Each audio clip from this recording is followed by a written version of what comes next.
सियासी शऊर रखने वाले गैरतमंद शहरियों, तुम्हारे माँ तुम्हें सलाम पेश करती है।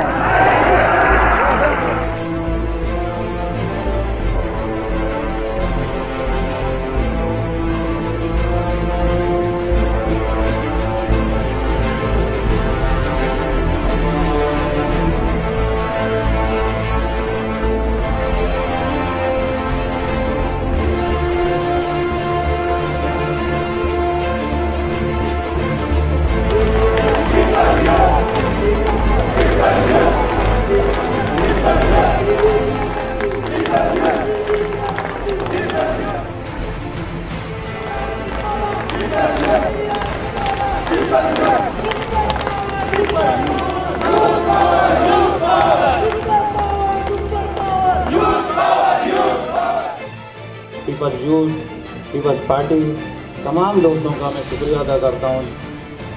आम कारकुनों के साथ या आम लोगों के साथ जो उनका मेल जोल था और उसमें जो वो एक ज़ाती कनेक्शन पैदा कर लेती थी, वो बहुत ज़्यादा अहम था। क्योंकि मैंने जितने भी मेरा पीपल्स पार्टी के दोस्तों के साथ उठना बैठना रहा है, तो हर आदमी जो है जब भी बेगम साहिबा के हवाले से बात करता है तो वो इसी तरह के वो उनको बिल्कुल एक माँ के दर्जे पे रखता है। उसको हमने किस तरह देखा, मैं अपनी गुफ्तगू का आगाज़ फैज़ साहब से शुरू करता हूँ। फैज़ साहब ने उस वक्त क्या कहा था? कहीं नहीं है, कहीं भी नहीं लहू का सुराग, न दस्तो ना खने कातिल, न आस्तीं पे निशान, न सुर्खिए लबे खंजर, न रंगे नो के सिना, न खाक पर कोई धब्बा, न बाम पर कोई दाग, कहीं नहीं है, कहीं भी नहीं है लहू का सुराग। लाओ तो कत्लनामा मेरा, मैं भी देख लूं किस किस की मोहर है सरे महजर लगी हुई। सदियों के मुसलसल ताकत का, एक रियासत का और एक ज़हनी मुसलसल मुशक्क़त के बाद, ज़हनी मुशक्क़त के बाद, ज़हनी रियासत के बाद और मुसलसल सोच विचार के बाद पैदा होने वाली शख्सियतों का जो ज़हूर होता है, जो ज़मीन पैदा करती है, जो मिट्टी पैदा करती है, जो गर्द गुबार पैदा करती है, जो हरियाली पैदा करती है, जो बारिश की बूंदें पैदा करती है, जो इंसानी माहौल पैदा करता है, इंसानी सोचें पैदा करती हैं, तो सारी चीज़ें मिल जाती हैं। उन तमाम चीज़ों से गूंज जाने से, मिल जाने से और तमाम चीज़ों से जो खमीर उठता है और बड़ी शख्सियतों का ज़हूर होता है, तो बेगम नुसरत भुट्टो ऐसी बड़ी शख्सियत थी जो इस तरह से ज़हूर। मैंने पूछा जस्टिस अनवारुल हक से कि जज साहब, आपने जनरल ज़िया को आइन में तरमीम का अख्तियार दिया है? कल आने वाला है फैसला, कल वो फैसला सुना रहे हैं बेगम नुसरत भुट्टो केस का।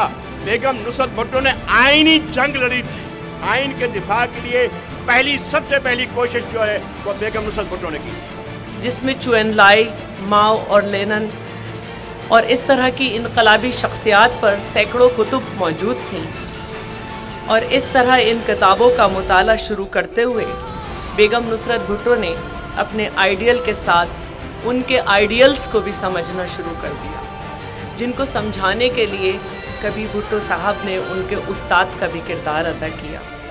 और बेगम नुसरत भुट्टो ने एक अच्छे शागिर्द होने का सबूत देते हुए अपने टीचर की इस ख्वाहिश को भी समझा कि हज़ारों मेडिकल फैसिलिटीज़ होते हुए भी उनका पहला बच्चा अपने मुल्क में, अपने मुल्क की फ़िज़ा में ना सिर्फ जन्म ले बल्कि पहला सांस भी ले। और यूँ कराची में पिंटू हॉस्पिटल में बेनज़ीर भुट्टो साहिबा ने जन्म लिया। अवाम की कुव्वत उस वक्त खड़ी होती है जब अवाम मोबलाइज होते हैं। अवाम मोबलाइज उस वक्त होते हैं जब आप लोग जाग रहे होते हैं और आप लोग अवाम में जाकर कह रहे होते हैं कि आइन मुक़द्दस है, आइन को कोई नहीं छेड़े। बेगम नुसरत भुट्टो ने वो जिद्दोजहद की, तारीख की बेमिसाल जिद्दोजहद। उनने आमिर वक्त को चैलेंज किया, उन्होंने अपने अहद के सबसे बड़े सफाक इंसान को चैलेंज किया, उन्होंने एक दरिंदा सिफत इंसान को चैलेंज किया और उसकी दरिंदगी को चैलेंज किया था। महज दरिंदा सिफत इंसान को नहीं, उसकी पूरी दरिंदगी को चैलेंज किया। اور پوری قوت سے چیلنج کیا تھا، پورے ایمان سے چیلنج کیا تھا. ان کی سینٹرل کمیٹی چھوڑ گئی تھی، لوگ چھوڑ کر گھروں میں بیٹھ گئے تھے. بڑے بڑے بڑے بڑے سورما بیٹھ گئے تھے، بڑے 10 سروں والے، ایک سر نہیں 10 سروں والے بیٹھ گئے تھے، جن کے 10 سر. بڑے بڑے راون بیٹھ گئے تھے، بڑے بڑے شہزادے بیٹھ گئے تھے، پتہ نہیں کون سے شہزادے، سب بیٹھ گئے تھے، سب بیٹھ گئے تھے اور گھروں میں چھپ کر بیٹھ گئے. تو ایک ایسے عالم میں بڑے بڑے روسا بیٹھ گئے تھے. وغیرہ کا کام ہوتا ہے بیٹھ جانا، وہ بیٹھ گئے تھے، سودا کیا تھا. میدان میں کون تھا؟ میدان میں بیگم مظفر. ضیاء الحق نے جولائی 1977 میں اقتدار پر قبضہ کیا. ماشاء اللہ کے دانت بہت تیز تھے، ان کے عزائم بڑے خونخوار تھے.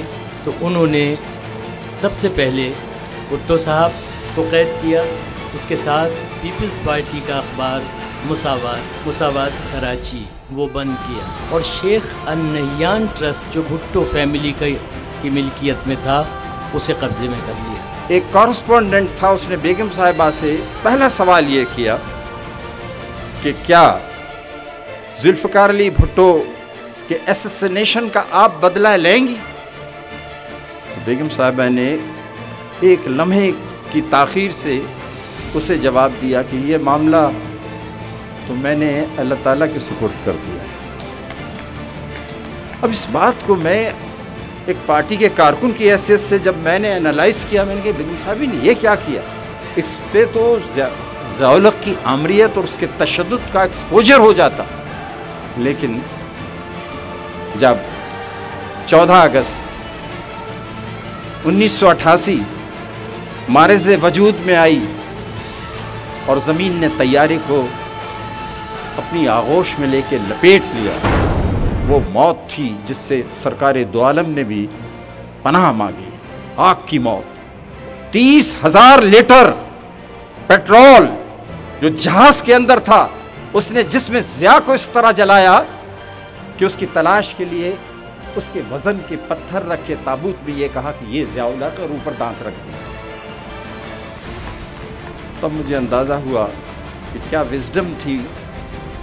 حضرت علی کا وہ قول یاد آ گیا جب انہوں نے پسپا کیا اپنے دشمن کو اور اس نے آپ کے چہرہ مبارک کو خراب کرنے کی کوشش کی، تو آپ نے یہ کہہ کر معاف کر دیا کہ یہ ذاتی معاملہ ہو جائے.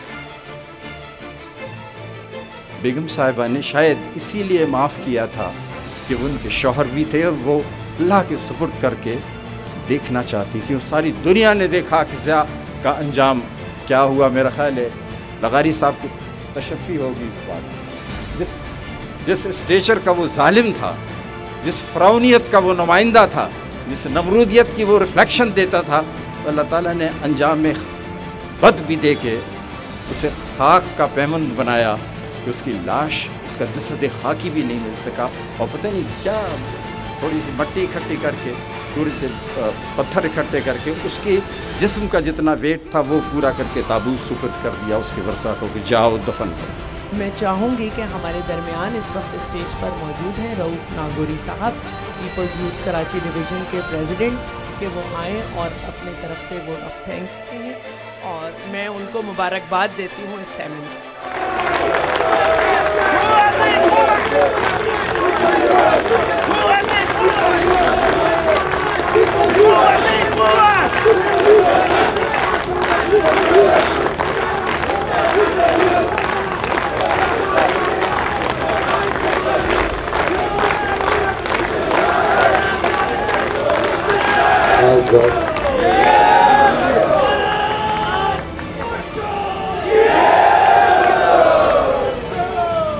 ادا کرنے سے پہلے میں تھوڑے سے الفاظ ضرور کہوں گا.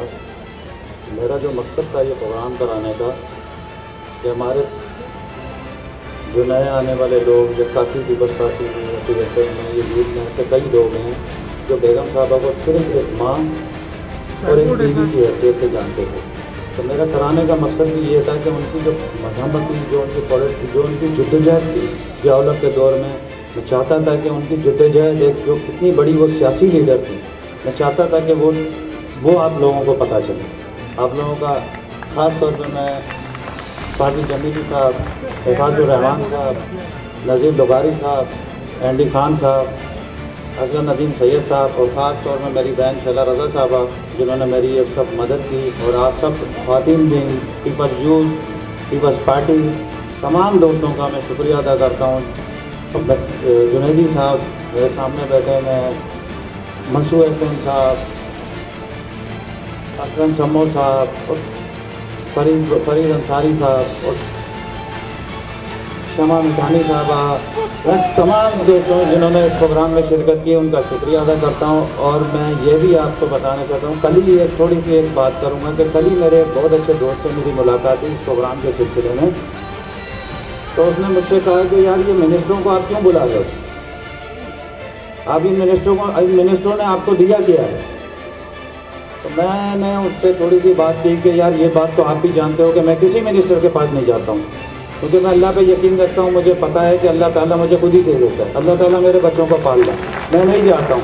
लेकिन मैं इस प्रोग्राम में उन सीनियर लोगों को लाना चाहता था, मैं नाम नहीं लूँगा उनका, आप सब जानते हैं। मैं चाहता था कि वो इस प्रोग्राम में आप लोगों को बताएं कि उन्होंने बेगम साहब के साथ काम किया, लेकिन मुझे बड़ा अफसोस हुआ और मुझे बड़ा दुख हुआ कि उन्होंने शिरकत नहीं की।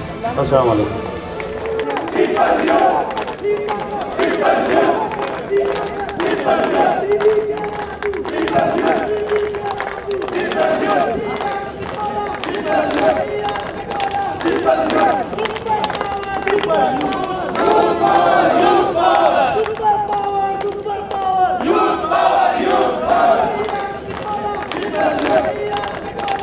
power!